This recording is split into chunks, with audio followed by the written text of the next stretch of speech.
बिस्मिल्लाहिर्रहमानिर्रहीम। अस्सलाम वालेकुम students, welcome to Aspire online classes और मैं हूं आपका बायोलॉजी टीचर मोहम्मद राहील साबर। तो स्टूडेंट, हमने बायोलॉजी पार्ट 2 स्टार्ट की हुई थी और अभी तक 6 लेक्चर हो चुके थे। आइए जी स्टार्ट करते हैं अपना लेक्चर नंबर 7। और लेक्चर नंबर 7 स्टार्ट करने से पहले मैं आपको बताता चलूँ, आज जो हम पढ़ने जा रहे हैं बड़ा ही इंपॉर्टेंट क्वेश्चन है और ये लॉन्ग क्वेश्चन है जिसमें हमने रोल ऑफ लीवर डिस्कस करना है। तो अक्सर स्टूडेंट पूछते हैं सर लॉन्ग और शॉर्ट बता दिया करें, वैसे मैं हर एक लेक्चर में बता देता हूँ। चलें आज मैं फिर बता रहा हूँ जी, जो आज लेक्चर हम स्टार्ट करने जा रहे हैं वो हमारा क्या है, लॉन्ग क्वेश्चन है। आइए जी बात करते हैं हमारी बॉडी में जो डिफरेंट एक्सक्रीटरी प्रोडक्ट है। याद रखिएगा स्टूडेंट, हमारी बॉडी में जो डिफरेंट एक्सक्रीटरी प्रोडक्ट हैं वो हमेशा आती हैं on the base of metabolic waste, यानी हमारी बॉडी के अंदर मेटाबॉलिज्म होता है और उस मेटाबॉलिज्म से हम क्या करते हैं, डिफरेंट काइंड के जो है वो वेस्ट पैदा करते हैं। अब सवाल ये पैदा होता है कि किस किस तरह के वेस्ट हमारी बॉडी में पैदा होते हैं और किन किन चीज़ों से पैदा होते हैं। तो याद रखिएगा, हमारी बॉडी की जो सबसे मेन चीज़ होती है वो डेफिनेटली फूड होगी, जो आपकी बॉडी को क्या कर रही है, एनर्जी दे रही है। अब उस फूड की नेचर से हम क्या करते हैं, मेटाबॉलिक वेस्ट की नेचर निकाल सकते हैं। अगर आप कार्बोहाइड्रेट रिसीव कर रहे हैं, वो ब्रेक होगा तो आपकी बॉडी में वो क्या करेगा, CO2 और H2O देगा वेस्ट के तौर पे। अगर आप लिपिड यूज़ कर रहे हैं वो भी CO2 और H2O क्या देगा, वेस्ट के तौर पे देगा। और अगर आप प्रोटीन दे रहे हैं तब क्या होगा, हमारी बॉडी में नाइट्रोजनस वेस्ट जो है वो पैदा होना शुरू हो जाएंगे।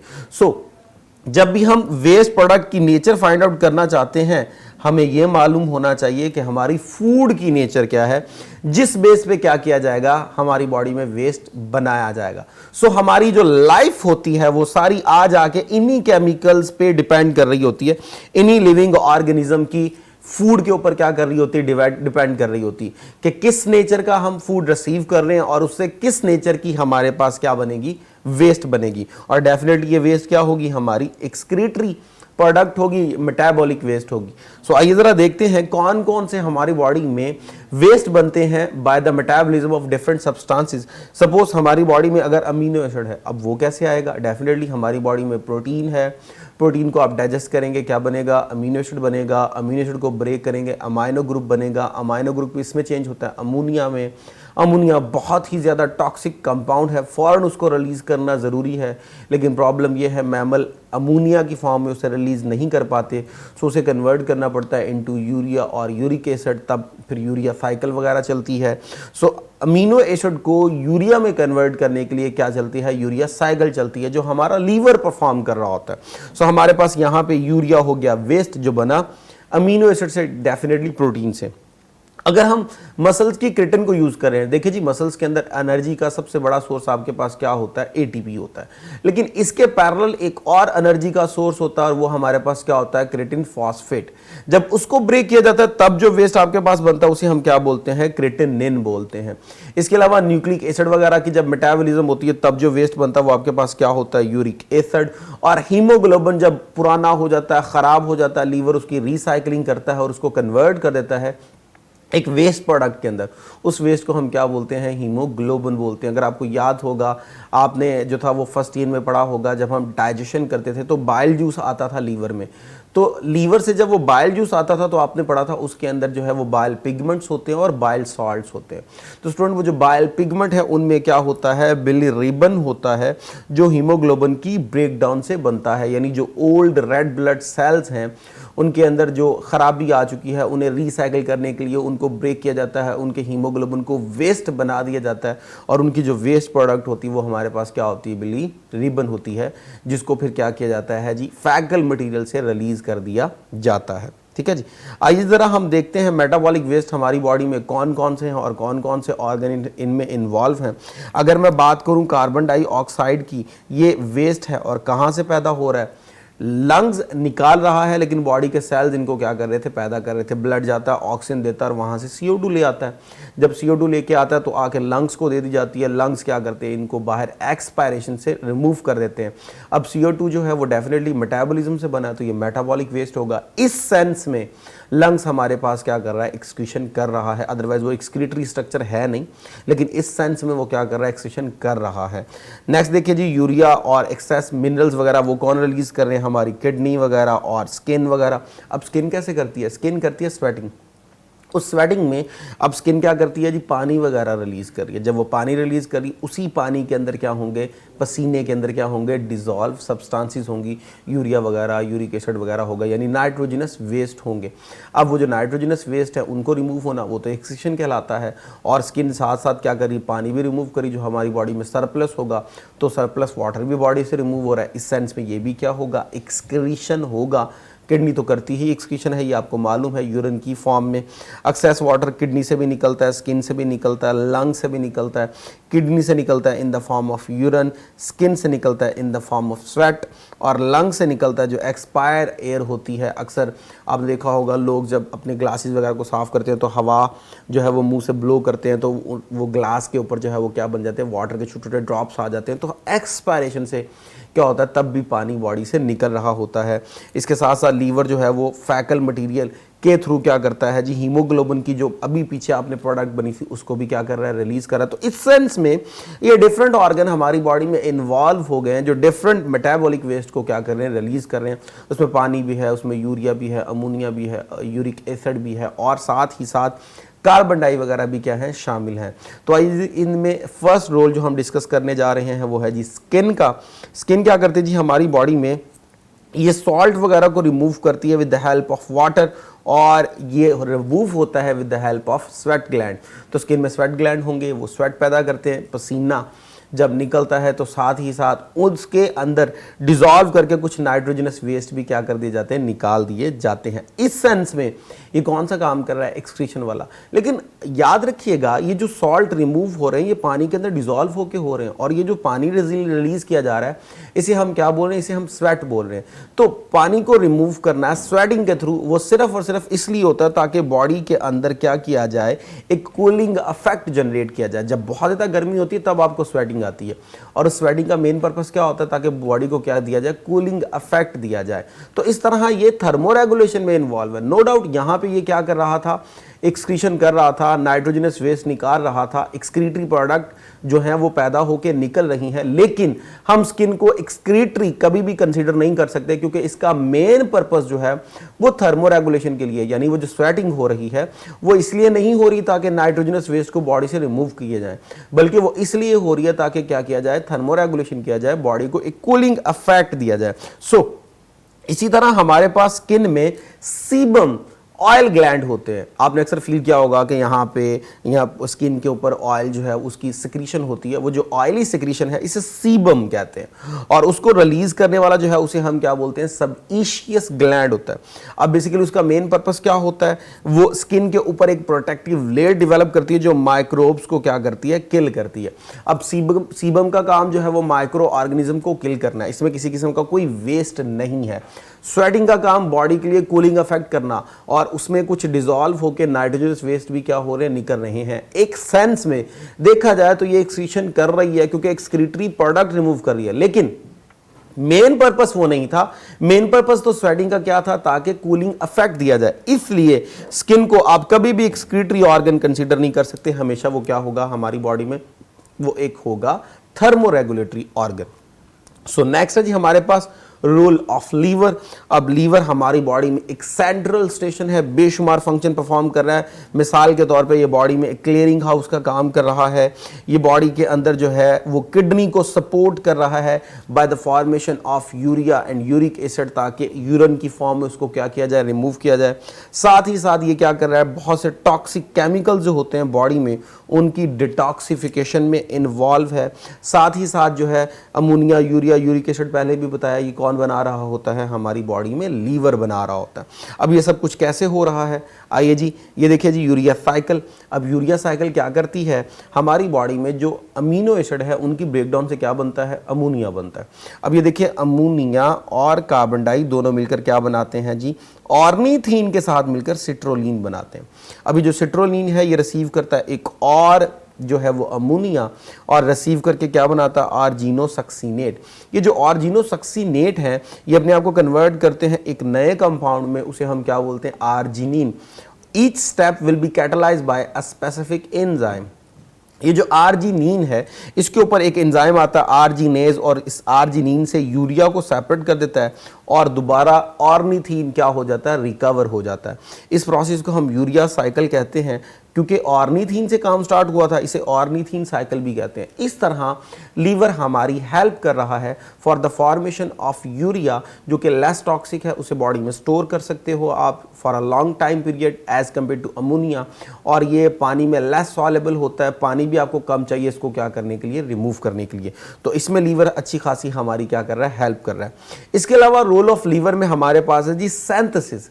अब बेशुमार चीजों की ये सिंथेसिस कर रहा है। कौन कौन सी चीजों की सिंथेसिस कर रहा है? नंबर 1, ये इन्वॉल्व है नाइट्रोजनस कंपाउंड बनाने के लिए। नंबर 2, ये प्रोटीन की सिंथेसिस बनाने के लिए इन्वॉल्व है, प्रोटीन की सिंथेसिस कर रहा है जो कि प्लाज्मा में होती हैं, और बाइल जूस बनाने में इन्वॉल्व है, और साथ के साथ लिपिड, कोलेस्ट्रॉल और लिपोप्रोटीन इन चीज़ों में इन्वॉल्व है। तो सिंथेसिस के आइए जी ज़रा हम इन सारी चीज़ों को बारी बारी देखते हैं। पहला है जी नाइट्रोजनस कंपाउंड। तो नाइट्रोजनस कंपाउंड अभी आपने देखे थे, वो हमारे पास थे यूरिया, यूरिक एसिड, अमोनिया। तो प्रोटीन को ब्रेक करना कहाँ किया जाता है जी? Amino acid. अमीनो एसिड को कहाँ ब्रेक किया जाता है? लीवर के अंदर। और किस में कन्वर्ट किया जाएगा? अमोनिया।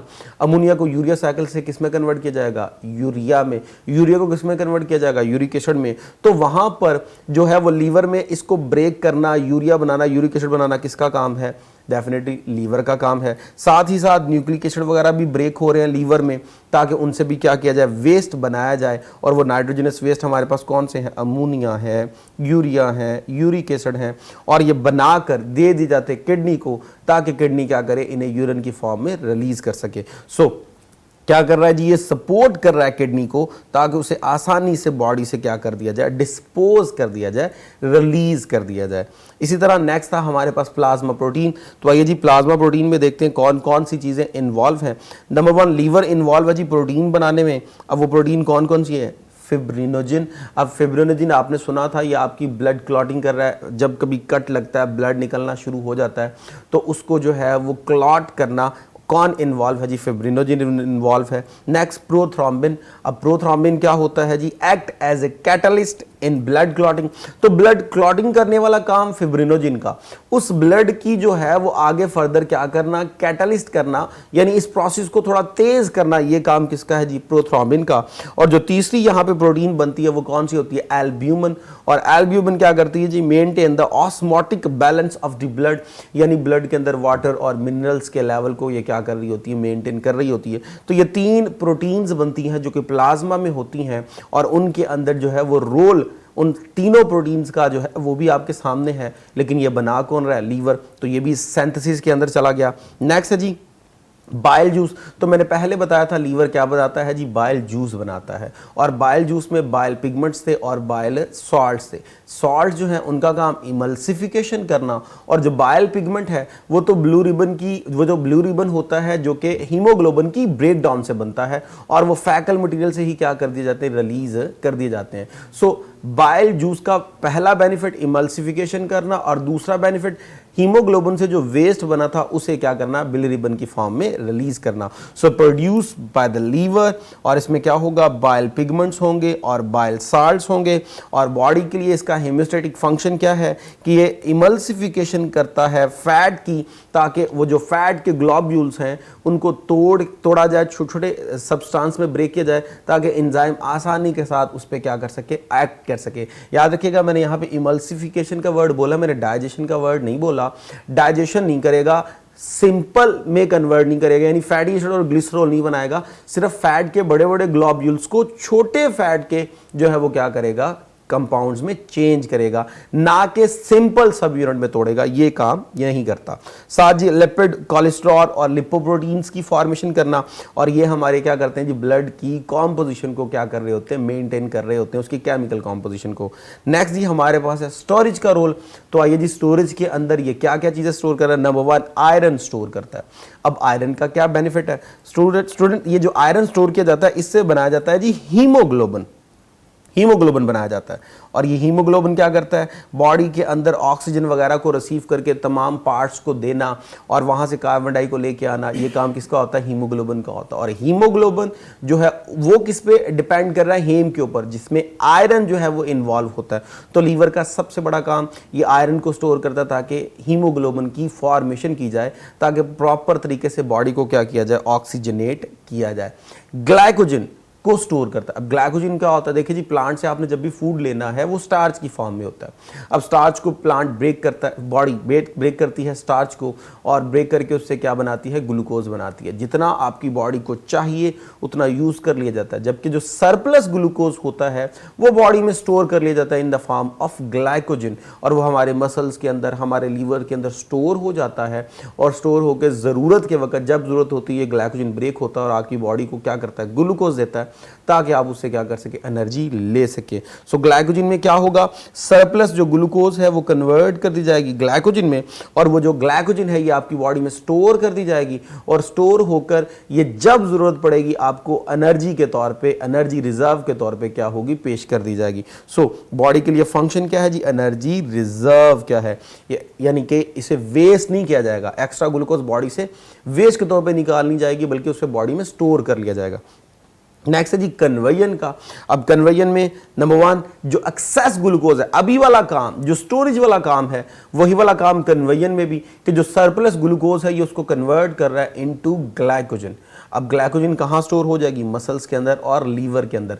बना भी कौन रहा है, लीवर। तो लीवर ने क्या किया, जो सरप्लस ग्लूकोज थी उसको वेस्ट नहीं होने दिया, बल्कि बॉडी के अंदर उसको मैनेज किया और उस सरप्लस ग्लूकोज को कन्वर्ट कर दिया इनटू ग्लाइकोजन। अब ये ग्लाइकोजन आपकी बॉडी में स्टोर है, जब जरूरत पड़ेगी ये आपकी बॉडी के लिए क्या करेगी, एनर्जी सप्लाई करने के लिए ब्रेक होके ग्लूकोज देगी। सो एक्सेस ग्लूकोज को जो है वो ग्लाइकोजन में कन्वर्ट करना, ये इसका काम है। लैक्टिक एसिड वगैरह को ग्लाइकोजन वगैरह में कन्वर्ट करना और फर्दर ग्लूकोज में कन्वर्ट करना, ताकि बॉडी को एनर्जी दी जाए। अभी लैक्टिक एसिड कहाँ से आ गया, अगर आपको याद होगा तो हमारे मसल जो हैं वो क्या करते हैं, एरोबिक रेस्पिरेशन करते हैं in the presence of the oxygen. लेकिन अगर ऐसा हो जाए आपको बड़ी हार्ड एक्सरसाइज कर रहे हैं और ऑक्सीजन की डेफिशिएंसी है, तो मसल शिफ्ट हो जाते हैं फ्रॉम एरोबिक टू एनएरोबिक। जब वो एरोबिक टू एनएरोबिक इन्वॉल्व होते हैं तब ग्लूकोज को ब्रेक किया जाता है इनटू लैक्टिक एसिड, और वो लैक्टिक एसिड आपकी बॉडी में एक्यूमुलेट होना शुरू हो जाता है और काज करता है जिसे आप कहते हो मसल फटीग। तो स्टूडेंट वो जो लैक्टिक एसिड है, वो लैक्टिक एसिड जब मसल्स में तैयार होगा तो तैयार होने के बाद ब्लड सप्लाई के थ्रू फौरन वो दिया जाता है लीवर को, और लीवर फिर उस लैक्टिक एसिड को एरोबिकली ब्रेक करके ग्लाइकोजन में कन्वर्ट करता है, ग्लूकोज में कन्वर्ट करता है, ताकि बॉडी के लिए उस वेस्ट को मैनेज करके एक यूजफुल सब्सटेंस में क्या कर दिया जाए, कन्वर्ट कर दिया जाए। तो इस तरह ये कन्वर्जन का काम करेगा, और उसे आपकी बॉडी को फंक्शन क्या मिलेगा कि एनर्जी स्टोरेज के तौर पे आपकी बॉडी में उसे क्या किया जा सकता है, यूज किया जा सकता है। नेक्स्ट है जी रिसाइकलिंग। रिसाइकलिंग क्या है, जो रेड ब्लड सेल्स ओल्ड हो चुके हैं, पुराने हो चुके हैं, प्रॉपर फंक्शन नहीं परफॉर्म कर रहे, लाइफ खत्म हो चुकी है उनकी, तो उनमें हीमोग्लोबिन को ब्रेक करके उससे बिलिरुबिन वगैरह बनाना, ओल्ड रेड ब्लड सेल्स को ब्रेक कर देना, डिस्ट्रक्ट कर देना, ये भी काम कौन करता है, हमारे पास लीवर करता है, ताकि वो जो ख़राब वाले हैं उनको रिपेयर किया जाए, उनको ख़त्म कर दिया जाए, ताकि बॉडी प्रॉपर तरीके से जो है वो ठीक हीमोग्लोबिन के साथ, ठीक रेड ब्लड सेल्स के साथ बॉडी को प्रॉपर क्या कर सके, ऑक्सीजनेट कर सके। सो रेड ब्लड सेल्स की रिसाइकलिंग का काम कौन कर रहा है, हमारे पास लीवर कर रहा है। डिटॉक्सिफिकेशन ऑफ टॉक्सिक सब्सटेंस, ये भी कौन करता है जी, लीवर। अब टॉक्सिक सब्सटेंस कौन से, सपोज कीजिए फूड एडिएटिव्स। एडिएटिव स्टैंड्स फॉर जो मसाला जात वगैरह होते हैं, ये बड़े टॉक्सिक होते हैं, बाद जो मसाले हम यूज़ करते हैं, तो उनकी टॉक्सिसिटी को ख़त्म करना। या पेस्टिसाइड्स, अब पेस्टिसाइड हम खाते तो नहीं है, तो ये फिर कहाँ से आ जाएंगी, तो जो आप वेजिटेबल यूज़ कर रहे हैं उनके अंदर थोड़ी सी कॉन्सेंट्रेशन में क्या होती है, पेस्टिसाइड्स होती हैं, और कुछ ड्रग्स वगैरह जो हम लेते हैं। अब इनकी डिटॉक्सिफिकेशन करना, ताकि बॉडी को कोई अफेक्ट ना हो, ये काम भी कौन कर रहा होता है, लीवर कर रहा होता है। वो इनकी डिटॉक्सिफिकेशन करके जो वेस्ट बनते हैं वो दे देता है किडनी को, और किडनी फिर क्या करती है, इनको बॉडी से रिमूव कर देती है। तो स्टूडेंट यहाँ तक आपके पास लीवर का जो फंक्शन था वो कंप्लीट हुआ, और आपकी बुक में ये इस तरह एक टेबल की फॉर्म में होगा। आप टेबल की फॉर्म में कर लें वैसा कर लीजिए, आप दूसरी तरह हेडिंग्स की फॉर्म में कर लें वो भी बेहतर है, लेकिन कंप्लीट आपको अच्छी तरीके से लर्न करना है, क्योंकि बड़ा इंपॉर्टेंट जो है वो क्या है, लॉन्ग क्वेश्चन है। तो स्टूडेंट होप सो आपको समझ आई होगी। अब तक के लिए इतना ही, इजाज़त दीजिए। Thank you very much. अल्लाह हाफिज़।